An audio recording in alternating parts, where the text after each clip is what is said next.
Praise the Lord, hallelujah. Welcome to our channel dependence of Christ.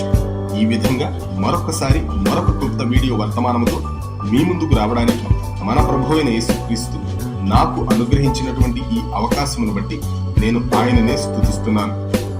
ఈరోజు మన ప్రభువు ప్రేరేపణను బట్టి ధ్యానించడానికి ఎన్నుకున్నటువంటి వాక్య భాగం యోహాను సువార్త 15వ అధ్యాయము 22వ వచనము. నేను వచ్చి వారికి బోధింపకుండిన ఎడల వారికి పాపము లేకపోవును, ఇప్పుడైతే వారి పాపమునకు విషలేదు. ప్రియ దేవుని బిడ్డలారా, ప్రస్తుత క్రైస్తవ లోకాన్ని మనము గమనిస్తే ఎంతో విరివిగా దేవుని వాక్యం ప్రకటింపబడుతుంది. అనుదినము టీవీలలోను, మందిరాలలోను, ఉజ్జీవ కూడికలలోను, మరనేకమైన క్రైస్తవ సభలలోను అనేకమైన ప్రసంగాలు మనకు వినబడుతూ ఉంటాయి.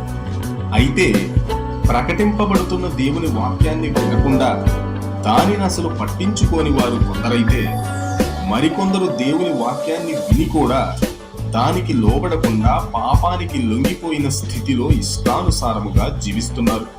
గమనించండి ప్రియ విశ్వాసులారా, ఈరోజు మనం చదువుకున్న వాక్య భాగాన్ని గమనిస్తే, నేను వచ్చి వారికి బోధింపకుండిన ఎడల వారికి పాపము లేకపోవును, ఇప్పుడైతే వారి పాపమునకు మిషలేదు. ఎవరికైతే దేవుని వాక్యం వినబడదో వారు దేవుని జ్ఞానము లేక దేవునికి లోబడదు. కానీ దేవుని వాక్యాన్ని మన ప్రభువైన యేసుక్రీస్తును గూర్చిన సత్య సువార్తను విని కూడా హృదయమును కఠినపరుచుకునే వారికి తీవ్రమైన శిక్ష ఉంటుంది.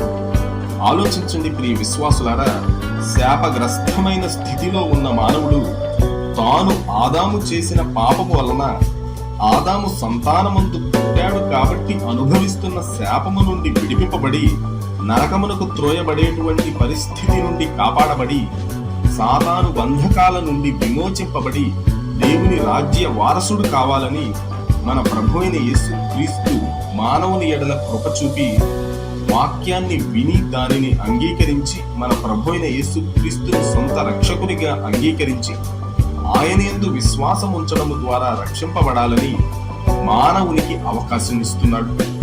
ఆ విధంగా దేవుడు ఇచ్చే అవకాశాన్ని చేజార్చుకుంటే తీవ్రమైన శిక్షకు గురి కాక తప్పదు, నరకానికి త్రోయబడక తప్పదు. గమనించండి ప్రియ విశ్వాసులారా, ఈనాడు క్రైస్తవ సంఘాలను మనం గమనిస్తే 10 సంవత్సరాల నుండి క్రమముగా మందిరానికి వెళుతున్న కొందరు దేవుని వాక్యానికి లోబడిన వారుగా, దేవుడు వారితో మాట్లాడే మాటలు వినిపించుకోని వారుగా జీవిస్తున్నారు. ఇది ఎంతో విచారకరం. విశ్వాసులమని చెప్పుకునే వారే దేవుని వాక్యానికి లోబడకపోతే వారిని చూచి మన ప్రభువైన యేసుక్రీస్తుని ఎరుగని వారు ఎలా ఆయన యొద్దకు ఆకర్షింపబడతారు? ఈ వాక్యాన్ని వింటున్న ప్రియ సహోదరుడా, సహోదరి, నీ జీవితం ఎలా ఉంది? నీకు వినబడుతున్న దేవుని వాక్యాన్ని బట్టి బ్రతుకు మార్చుకొని దేవుని వాక్యానికి లోబడుతున్నావా? లేక దేవుని వాక్యం నీకు బోధింపబడుతున్నా సరే పట్టించుకోకుండా వాక్య విరుద్ధమైన జీవితాన్ని జీవిస్తూ పాపములోనే మగ్గుతున్నావా? ఒక్కసారి ఆలోచించుకో. ఒకవేళ నీవు వాక్యానికి లోబడకుండా జీవించే వ్యక్తివైతే ఇప్పుడే పశ్చాత్తాపపడి నీ మనస్సును మార్చుకో.